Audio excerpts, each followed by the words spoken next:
Sounds good.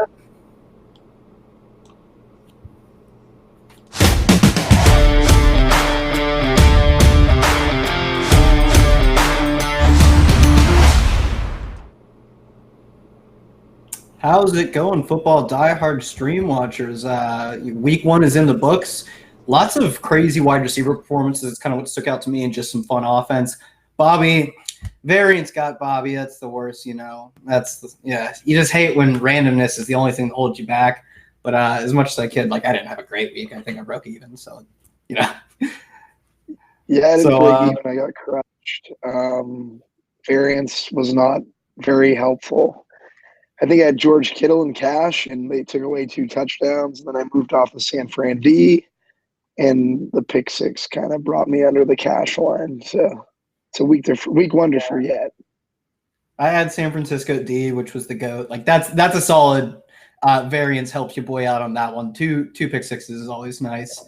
But you should have been locking in Christian McCaffrey. That's what I learned is locking Christian McCaffrey. Yeah. Sorry, I had to move. All right. So we have a lot of games to talk about this week. Let's start with this is one of the weirder games we will find all season. Patriots visiting Miami. They are currently 18.5-point favorites. How do you even approach a game like this? For me, I'm just looking at coach speak from last week. Basically, Josh McDaniels wants to get the running game going with the 19-point spread, looking to the Patriots running backs, although it's very hard to kind of pinpoint who the guy is going to be. We can, I think, imply that it would be Sony Michel. James White's also going to be used as well. But the first place I go would be the Patriots running backs, with that spread being what it is. Do you have any fear with this game? Because if Antonio Brown plays, he's like $7K flat on DK. I don't know what Josh Gordon is, but I'm sure he's a value because he can just go nuclear. Do you have any fear that this game is so bad that we see Jared Stidham and Jacoby Myers and Rex Burkhead, who actually got a decent role last week? But we saw that with the Ravens, who I would still, as much as I love the Ravens, the Patriots probably a better offense. And RG3 got in. Gus Edwards got 15 or 16 carries after Mark Ingram kind of got pulled. Do you have fears that that's what happens in this game with a much larger spread? So usually in a situation like this, the offense, when that kind of happens, the offense tends to be more concentrated. But with this Patriots team, we don't really know where the offense is going to come from. So yeah, I have my fears and trepidations in terms of rostering Patriots for that reason. Yeah, for me, I agree with you. Generally, that does happen. I always think about it was week 17, 4 or 5 years ago when the Washington Redskins had a playoff spot locked up, I believe, and so nobody was on Kirk Cousins and Jordan Reed, and they went nuclear in a half. The whole reason that we expect the Patriots to be crushing the Dolphins is because they have a 33.25 implied total that's up 2 points from where it opened. If they don't reach that total, then they're playing all game. If they do reach that total, they've scored a lot of points. So I think that might be a bit of an overblown narrative, maybe enough to keep me off in cash. But really the thing that keeps me off in cash is I don't know who's going to be scoring the points. I really that's one of those we talk about with the Rams a lot, but I don't know. It could be anybody. Yeah, I have no idea who's going to be scoring the points. We saw Dorsett catch 2 touchdowns the other night. Now that you have the integration of Antonio Brown into the offense. Sorry, I have a hoarse voice. Was a little sick these last couple days. Julian Edelman, I think his price dropped on Yahoo. If you're playing on Yahoo, he's a cash game play. I think he's at $19. But on DraftKings, he's around $6,900. Well, I'd like to pay that price for Edelman if Antonio Brown wasn't there. Antonio Brown is there. Josh Gordon's at $1,500. It's just so much to kind of decide what to do in the passing game. There's so many decisions that I just don't want to make. Brady's at $6,400. I think he's actually popping in a lot of models for whatever reason. And Edelman is as well at $6,900. It's just tough to say who to roster him with. I think my favorite guy to roster him with would probably be James White. He fits he's a running back and a pass catcher, but we don't know, right? How much is Antonio Brown going to take away or the integration of Antonio Brown going to take away from this? Like, what's his usage going to be within this offense? That's pretty much my take. On the other side, like Fitzpatrick, a little to pay down for in tournaments. Don't mind pairing him with like Preston Williams, who would probably see run even in a blowout. That's pretty much it. Like, I don't love Ryan Fitzpatrick, but I could see people making a case for him in tournaments with the spread being what it is and what we know he's capable of doing. In the NFL, he's definitely gone off in certain spots. So I don't love Bobby, it. I'll eat your AirPods whole before I ever play Ryan Fitzpatrick. Well, he's won a couple people millionaire makers, so I think if you're playing with good weapons like around him, this might be the worst receiving core. This is like a D2 college receiving core. Okay, I'll give you that. Preston Williams did look good last week for what it's worth. He did. I can get on board with a little Preston Williams. He actually had a really nice catch. He actually had a really nice catch. And he toe tapped the sideline. He toe tapped the back of the end zone. I think it was he's a team plays preseason god too. Like he was popped in preseason. All right, we've talked about Miami Dolphins enough. No one should ever spend this much time on Miami. It shows you what kind of degenerates we are. Much more interesting game. We've got the Chargers versus Lions. It has a 47.5 point total, up a half point, and the Chargers are 2.5 point favorites. But I believe they are traveling east to the Lions. So I think I've seen some sharp people say that you might want to back the Lions on this one. I think the lines come down a little bit too. Yeah, it's an interesting game. Obviously, the Chargers got hit with the injury bug. Keenan Allen and Mike Williams and Hunter Henry. Hunter Henry's out for this game, and Mike Williams is questionable. For me, that would definitely bump up like Dontrell Inman, Travis Benjamin, probably before Dontrell Inman. Keenan Allen would get a bump, and then Eckler, obviously, at 6,100, who's going to be in play for cash games. Yeah, I was not awfully interested in Eckler before this, just in terms of cash alone, because I think the volume you're going to get. He wasn't like electric in volume in terms of rushing last week, but I think he's going to be in that like borderline Alvin Kamara, 8, 9, 10 targets a game, especially with this Hunter Henry news. He moves solidly into cash game consideration with me. That's kind of one of the – I like my cash game lineups, but he's got to be a consideration. For me, on the other side of the ball, like TJ Hawkinson somehow, like in some universe, did not get the price up on DK he deserved. Like he was one of the best tight end plays of the week last week. Right now, I believe he's 3K on the dot. I don't see how you can talk me off Hawkinson unless you convince me that Evan Ingram is the best play on the slate, which he's mine. I can totally get on board with that. Like that's the other play that I feel you're getting so much volume for your price. But I think Hawkinson might be a better price per volume play. Yeah, I think Hawkinson's a great play. And if you want to go to Eckler and cash, you can easily run it back with Hawkinson. That's what I kind of look for in terms of my tournament builds. Like last week, Michael Gallup and Ingram. I had a good portion of those guys in tournaments, and they went off. Like this week, there's an in-game stack that I really like, running back, wide receiver stack that we'll get to. But I like that call with Hawkinson, especially if you decide to use Eckler and cash. My only trepidation with using Eckler and cash is obviously Snacks Harrison for Detroit and their D-line. It's been very good, but obviously Eckler should see a bump in volume in the passing game with all these guys out for the Chargers. All right, next game we have on the slate, I've got here the Redskins. I believe they host Dallas.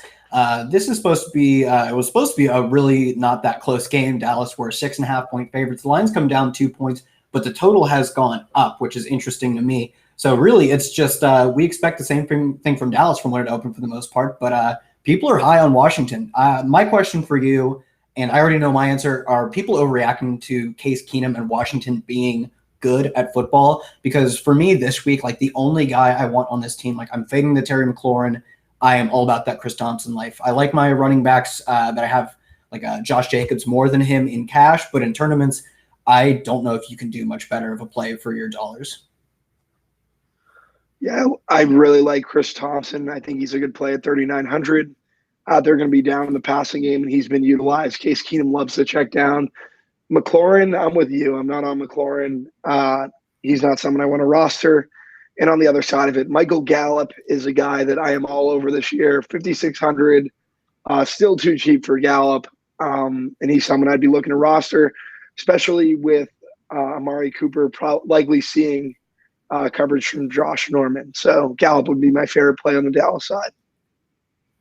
What are you doing with Zeke? Because for me, I am still going to play it by ear with Zeke until I see him get the full workload.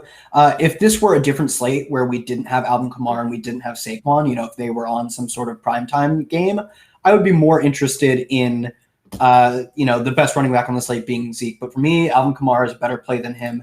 And Saquon is a better play because of his receiving volume. Like, he plays a wide receiver role, and they'll be without Sterling Shepard, already without Golden Tate. So for me, Zeke is kind of the hardest fade, especially when you look at what they did last week. They were easing him in, yes, but also they were easing him in by getting Tony Pollard snaps early and often in the game, whereas they could have played it like they're expected to win and it's expected to not be close. You give Zeke the first half and then you sit him because you don't have to. They were content with playing Tony Pollard early in the game. So for me, I'm going to wait till I see Zeke get the full snap share before I just blindly throw him into my cash games. Yeah, it's not Zeke for me in cash this week. I need to see it too. I'm of the same opinion as you. Yeah, just why pay for the uncertainty when we have so much more uncertainty? Like a decent amount more uncertainty in Saquon. He didn't get a ton more carries, but his passing game volume makes up for that easily. And then obviously Alvin Kamara, I think, is just like the absolute best play on the slate for running back. I just there's no reason to pay up for that uncertainty when you can pay up for certainty at other spots. Let's move on to Jacksonville. Gardner Minshew getting his first start, traveling to the Houston Texans. They are now 9.5-point dogs. The total has moved down to 43. Appears to be an ugly game on the outside. DeAndre Hopkins will get a tough matchup against Jalen Ramsey, but per my memory, he's pretty much been fine in that matchup every time, whether it be through efficiency or more often than not, they just slam him with targets. I'm pretty much still on board with DeAndre Hopkins being the number one receiver on the slate. Am I not paying enough respect to Jalen Ramsey? You might not be giving enough respect to Juju Smith-Schuster. Okay, I can get on that. I love Juju. Yeah, I think Juju would be the number one guy for me. But yeah, DeAndre has done well in these matchups previously. So if you want to go there, that's perfectly fine. And he might even see more contrarian ownership, less ownership.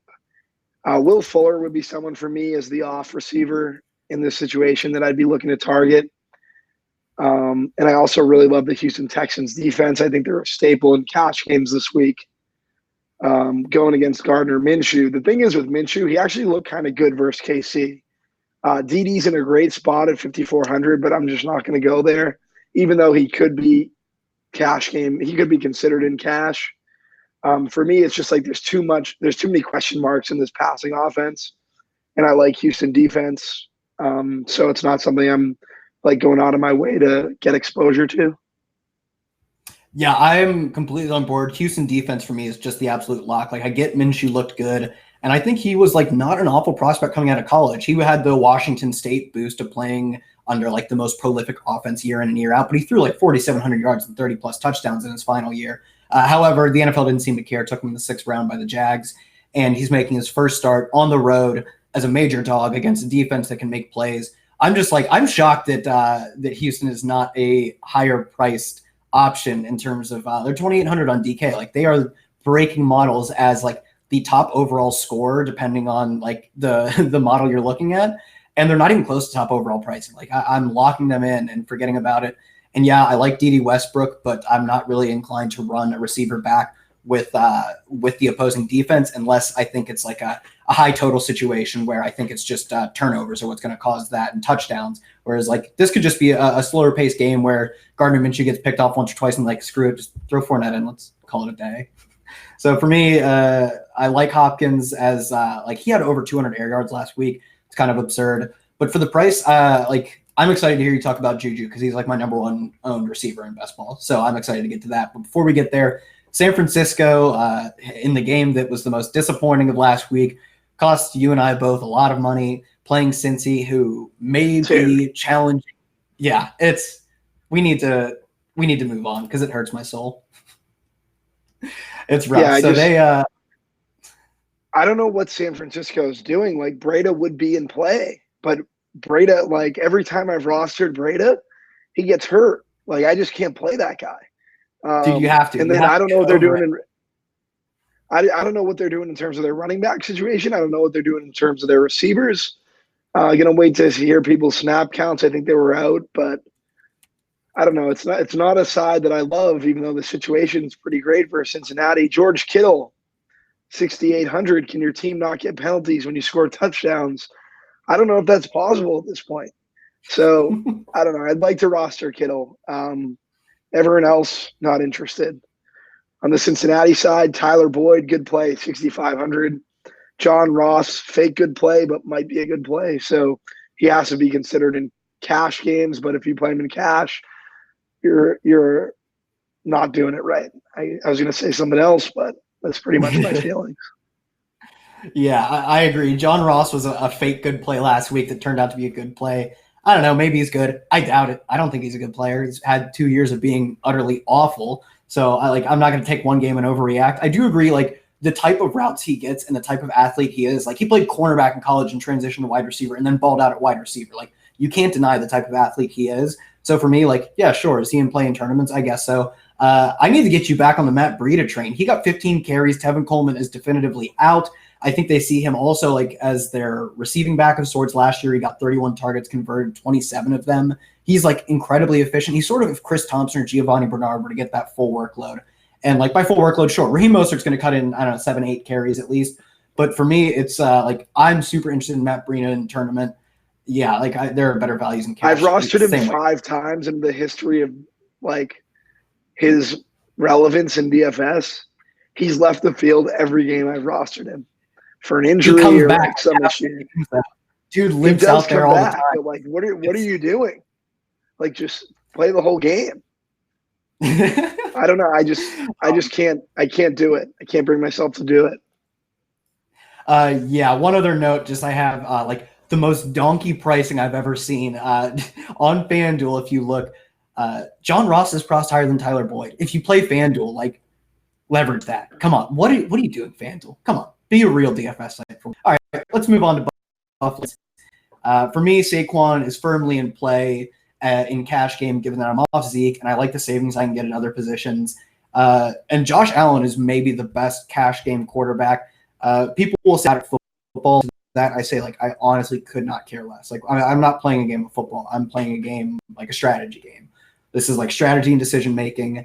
Josh Allen's going to carry the ball 8-9 times. He carried 10 last week. And now they're seeming more willing to let him throw. He opened up 37 pass attempts last week. I don't care if he throws 2 picks once. He did that last week and put up 20 points. Like, for me, this is kind of an easy play. If you're looking to pay down at quarterback, it's Josh Allen. Yeah, Josh Allen's the cash game guy. Are you going to pair him with John Brown? That's the question. I don't know. I like both of his receivers, Brown and Beasley. I think Brown's in consideration for cash game, and I love running it back with Saquon or Ingram. I think they're both really good plays overall. Interesting game. It's just like it's going to be Josh Allen or Goff in cash. Like that's what it seems like it's going to be. Outside of that, like I don't really love much in this game. Like Cody Latimer, you were talking about earlier in our little group chat. Yeah, Cody Latimer got 8 targets last week. While Sterling Shepard played almost the entire game, if not the entire game, was like top 5 or 10 in air yards last week. But actually, as I looked at pricing, kind of talked me off Latimer a little bit because of how much I like Ingram and Saquon. And I think Cole Beasley is within like $100 on DK. I'd rather play Cole Beasley. Like if I'm still like, I think the theory behind Latimer that I have is the same as the theory that you had behind Brissett last week. But in theory, it makes some sense, but the process in this specific case is wrong. Like, I'd rather play Cole Beasley. You kind of talked me back off that one, especially since I have Saquon in a lot of my lineups now. Thank God you listened now. Oh, man. I can't wait for Cody Latimer to score twice. Yeah, it's in the range of outcomes. So many things are in the range of outcomes, though, and it's probably that he's everything's in the range of outcomes. Yeah, exactly. But he's like a veteran who's bounced around a lot. I'll take Beasley, who actually knows like pretty all right. Like he's not a bad slot receiver. So just give me Beasley around the same price point.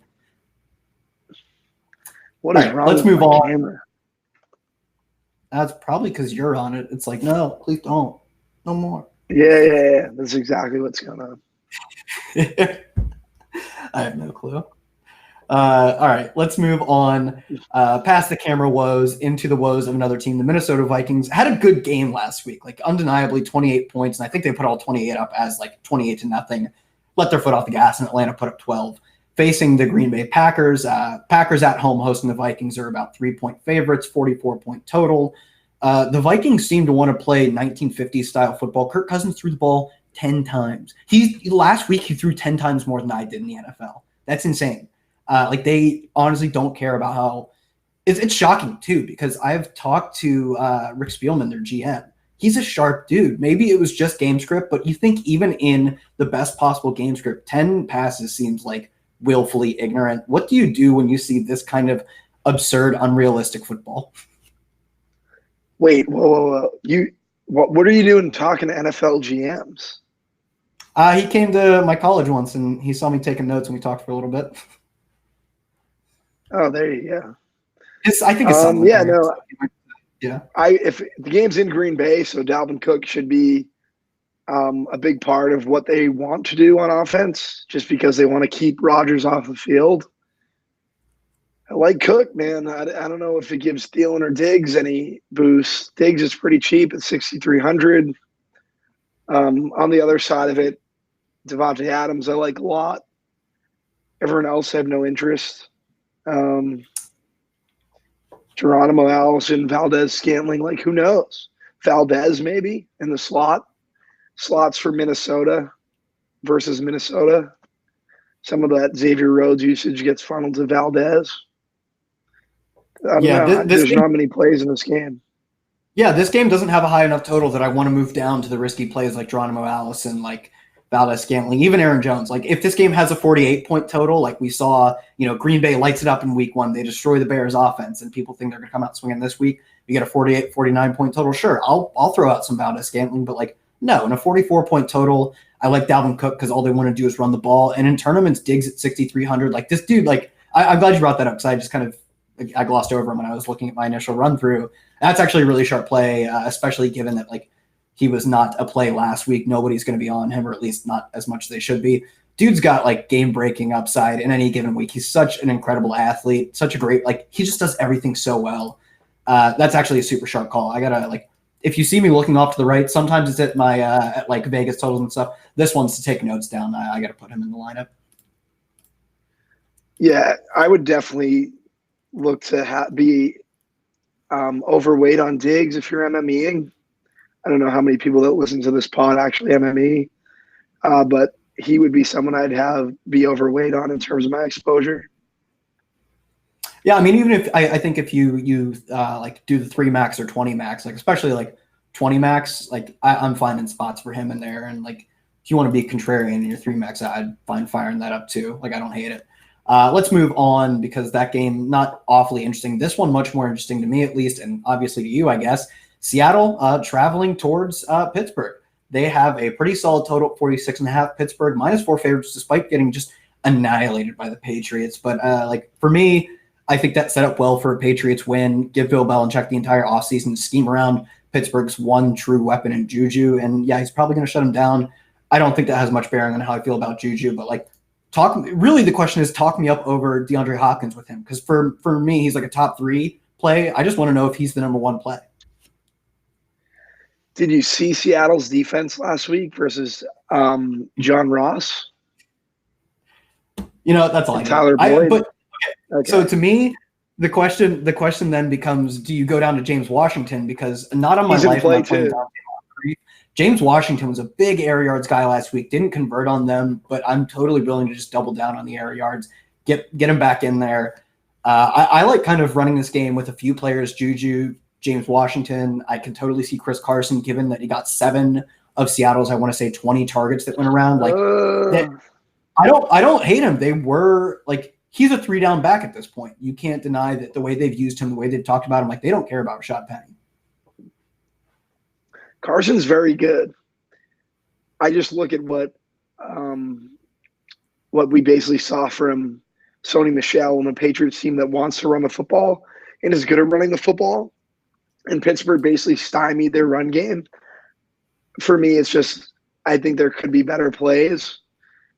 James Washington call, though, I really like him at 3,600. He's a millionaire maker guy. Like, you want a guy like that can beat like Tyrone Williams chalk. I think he definitely has that ability at 3,600. He's around 800 cheaper than Tyrell. Tyrell is going to be the chalk in the slate at the wide receiver position. We're looking for, it's like a 70% bust rate for like chalk wide receivers. I like James Washington. Yeah, low price chalk wide receivers, like the numbers bear it out. They're like the easiest fades. In cash, I'm not sure if I'm fading Tyrell Williams. No, I'm you actually don't fade him. But like tournament, it's the freest fade. I'm gonna be so underweight. You don't fade him in cash. Yeah, I'm in on him in cash 100%. We'll talk about them. I think we got 2 more games till we get to them. Let's move on to kind of another ugly game. Indianapolis visiting Tennessee Titans. Titans only 3-point favorites. I kind of thought they would be larger favorites. 44.5 point total. This sets up to be a Derrick Henry game, and I've kind of been a Derrick Henry denier all of my life. And until last year, boy, did it look like it was paying off. But now ends last season strong, like unreal strong. Starts off this season strong. Like, is Derrick Henry actually good? I don't think he's good. He's 6K. Okay, cool. That's all I see is 6K. I don't think he's good at football. But he's been good. I just don't really want to play him, but he's 6K. Adam Humphries, not a great week. Seen a bunch of targets, no yards. That game played extremely slow. On the Indy side, there's nothing I want there either. Like TY maybe, but not really. No, TY. That's pretty much it. Like this game, I'm not interested in this game. No, I'm not interested in this game. The total at 44.5. I've talked about this as being a good under bet. Derrick Henry, yeah, I kind of joke about him being good or bad. For the most part, like I honestly don't care if players are like good or bad because like it's about situation, ownership, projection, like totals. It's like talent evaluation is such a minuscule and like highly variant thing. Let's move on to the game I might be most interested in this week. Arizona going to Baltimore. They are gigantic dogs, 13 points in a game with a 47 total that has just skyrocketed since it came out. 4.5 points. Like Vegas thought people saw what the Cardinals did on offense in the first half, what Baltimore did to Miami, and they were like, everyone's going to bet the under. People are annihilating this over. Like, it's not if you like this game to me, it's how do I. What'd you say? Kind of cut out there. Sorry, I'm saying that the total in this game were up 4.5 points for Baltimore and Arizona. For me, it's not like, do I like this game? It's like, how much do I like this game? Where are the plays? Yeah, the plays. Lamar Jackson is a play. Mark Ingram is a play. Just with the spread and the total at Baltimore. My issue is like, am I playing Marquise Brown at 5K? Like incredibly efficient last week. Is that going to continue versus Arizona? It could. Mark Andrews, I think, is a good play. And this game is going to be extremely paced up with how Arizona is going to run their offense. So it makes all these Baltimore guys even better plays. Arizona side, like, I don't know, man. Larry Fitz, like, I don't want to roster any of these guys at Baltimore. How about you? I don't hate David Johnson just because they finally, like last year was one of the most like heinous crimes a coach has ever committed, running David Johnson in 8-man boxes and then throwing him like 0 A-dot passes. We already saw him go like catching passes deep. He, in week 1, had the most air yards of any single running back at about, I want to say it was 45 on like 7 targets. He's back to like 1,000 threat, David Johnson. I don't hate him. He's not sniffing my cash lineup because this is like a rough spot for a running back, regardless of his pass catching ability. Same thing for Christian Kirk, but I think Christian Kirk is like, he is like on Player Profiler, comp to Stephon Diggs. He has that speed, route running prowess, the production we've seen from him on an offense last year that was atrocious. And was an incredible air yards guy last week, just couldn't connect. He got a lot of targets early in the game. They looked to him early. It's just like, when you get targets early in last week's game for them, not great. But yeah, I think he's like the ultimate buy low in terms of air yards and volume. I like the way they're spreading it out and the pace they're going to run. in tournaments, I'm going to be over the field on Christian Kirk by a lot. Like, it's the same argument you make with James Washington, except like it's more risky because it's a bad defense. And like, I'm not a big defense matters, but even the defense don't matters people were on the Baltimore Ravens last year. Is like, yeah, they statistically do make a difference. So more trepidation than I have with James Washington, but also I like him more as a player. No, I like the call. He's right in that Tyrone Williams range as well, so he's definitely not going to see significant ownership in the bad matchup and being $100 above Tyrell. So I like that call in a pace-up spot. What game we got next? Next, we have another fun one, Kansas City visiting Oakland. I believe this is currently the highest total on the slate. Yes, it is the highest total on the slate. It's moved up half a point to surpass the Rams-Saints game. We expect Kansas City to just annihilate. They're 7.5-point favorites on the road, which is impressive for them. And the Raiders looked good last week. And not only that, but they looked good at 1 a.m. on Monday night, which means their prices didn't get changed. For me, like Josh Jacobs, 4,700. If you're not locking in cash, I get it. They're going to be the one aspect about him that you're concerned with is he saw one target and caught it last week, and they're expected to get blown out. So as a running back, obviously you don't want that kind of game script. But for me, he was a guy who's touted as like a committee back in college, but a dynamic pass catcher. He got 20 passes at Alabama, despite being a like committee back, the 1B to Damian Harris. I think his skill set matches up well with anything you want him to do. And then they ran him into the ground last week, 23 carries. He looked good, scored twice. 4,700. If he got priced up, I'd probably be off of him, but they didn't get the chance to price him up on DraftKings. I'm all about him. Same can be said for Tyrone Williams at 4,400 in cash.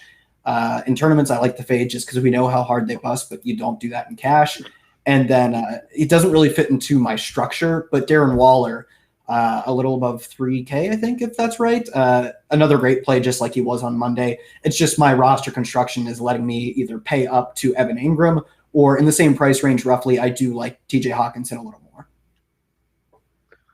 Yeah, so basically – I'm about like all those plays, everything you just said. Josh Jacobs cash, Tyrell 4,400, Darren Waller, I think he's in play. But I just want to talk about the bust rate. So Josh Jacobs at 4,700. We know pay down running backs don't usually bust. Tyrell Williams 4,400. That he has a high bust rate for that position, like generally. The issue for me is the spread. Like, is this a situation that Tyrell's going to hit and Jacobs is going to bust because they're going to get blown out? Like we talked about at the top of this when you basically started to break this game down. I think it's like an interesting little conundrum there and trying to figure that out for tournaments. No, it's definitely interesting. What are you doing on the Kansas City side? Because I got so excited about the value on Oakland. I didn't even talk about the best team in the NFL. So McCole Hardman, I think, is a really good play in tournaments. I'm not paying $7,200 for Watkins. I'll probably have him in my player pool, but I don't want to pay for him. And Travis Kelce, obviously, he's Travis Kelce. Patrick Mahomes, still too cheap on DK. Still too cheap. They need to get him to 8K, I think, personally. So that when I was bringing up that Josh Jacobs and Tyrell Williams thing, what I was trying to get into was LaShawn McCoy at 4,700, the same price as Josh Jacobs. Shady might be the better play. He won't be the cash play, but he might be the tournament play that you can kind of go against Josh Jacobs with, and maybe then roster Tyrell if you like the game script and you like that Tyrell Williams should see pass catches. For me, I'm not going to be touching LaShawn McCoy only because he was the between the 20s guy. In terms of carries, yeah, he was way closer to Damian Williams than you'd like if you're a Damian Williams truther. Luckily, I'm not. I was not. And that's only going to increase, though. But for me, he got one target and was not being used in the red zone. Like he's kind of the throwaway back that when they don't care what's going to happen, when it's like these between the tackles grinder spots, they're using him.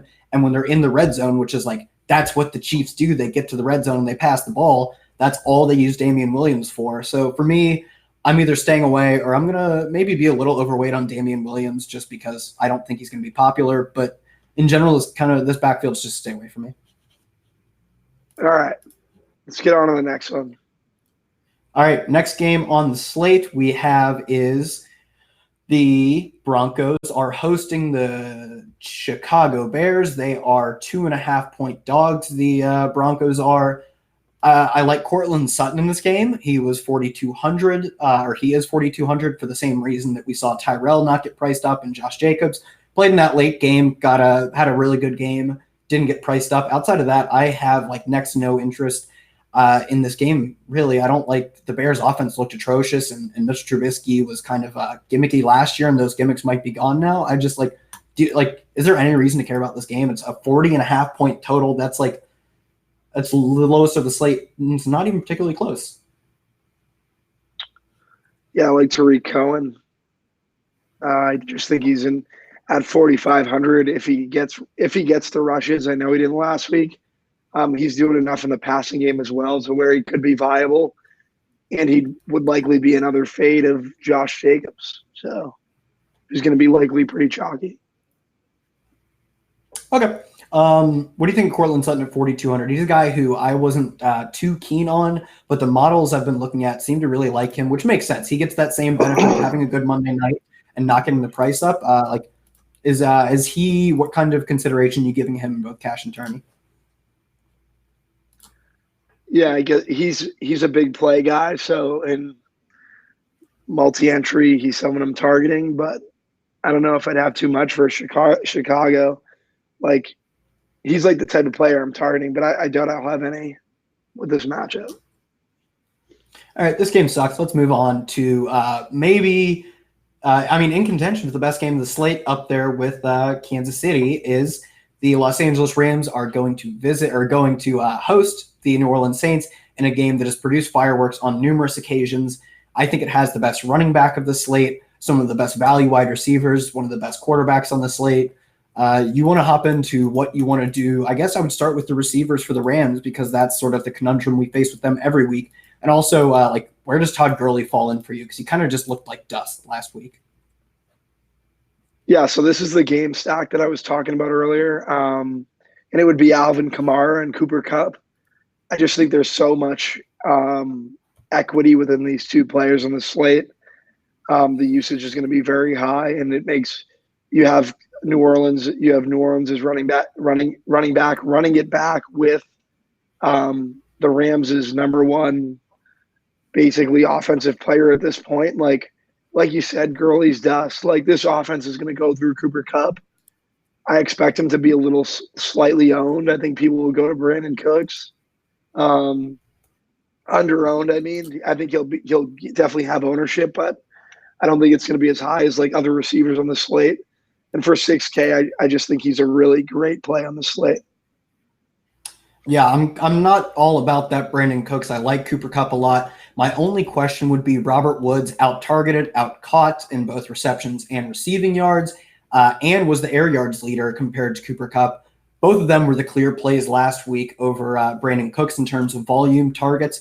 But for me, I'm pretty interested in Robert Woods being the target leader on this team and being the air yards leader over Brandon Cooks, who could easily take that role, even getting less targets. So what's your interest in, I guess, the second or the second best receivers on this team, Robert Woods versus Brandon Cooks for you? I think I'm going to go Cooks. Little revenge narrative versus New Orleans. I don't think I'd roster either of them. I'm really high on Kupp this week. I just think he's in a great spot. New Orleans really struggles versus slots. Cooper Kupp's going to be running out of the slot. He's back home in front of the Rams fans. Goff is comfortable there. Goff's in play for cash at that price in this game, with the total being what it is.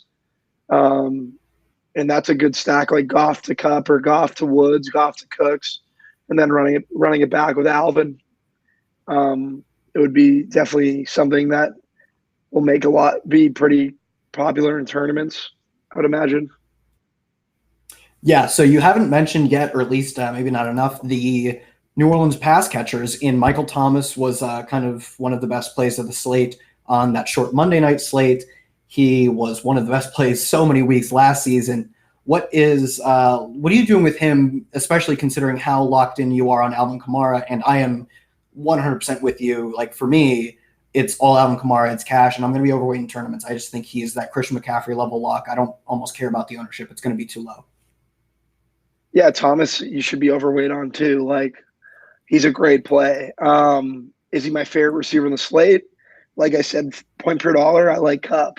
And then at the high end, I like Juju. Um, but is it because that Alvin's probably going to be lock button for me? Yeah, that's pretty much the reason why. I get little bit more love for Alvin, I would say, than Michael Thomas, but definitely I would still have exposure to Thomas. In terms of like Ginn and Traquan, like they're in play in MME just for the fact that they're burners and they can break a game open at any time. Yeah, I like that call with those players as well in MME. And for me, yeah, it's because I'm going Alvin Kamara that I will still be overweight on Michael Thomas, but he is not that same level lock that I think you feel with Juju or I feel with DeAndre Hopkins. But maybe, I'm very much considering Juju with the savings you're getting on him relative to Hopkins being the number one price receiver on the slate. So that's something I think you might, by the time we talk again on Sunday, actually have me completely sold on Juju. So I excited to get back on the Pittsburgh homer train. I think that is all the games we have on the main slate. So everybody, of course, thanks for tuning in. Thanks for watching if you're watching the replay. Check us out Sunday mornings Eastern at 9. For myself, Kyle Tweets here, Kyle Dvorak, and of course, Bobby Gomes at Bobby Gomes DFS. Everybody, thanks for tuning in. We'll see you Sunday morning. Later, guys.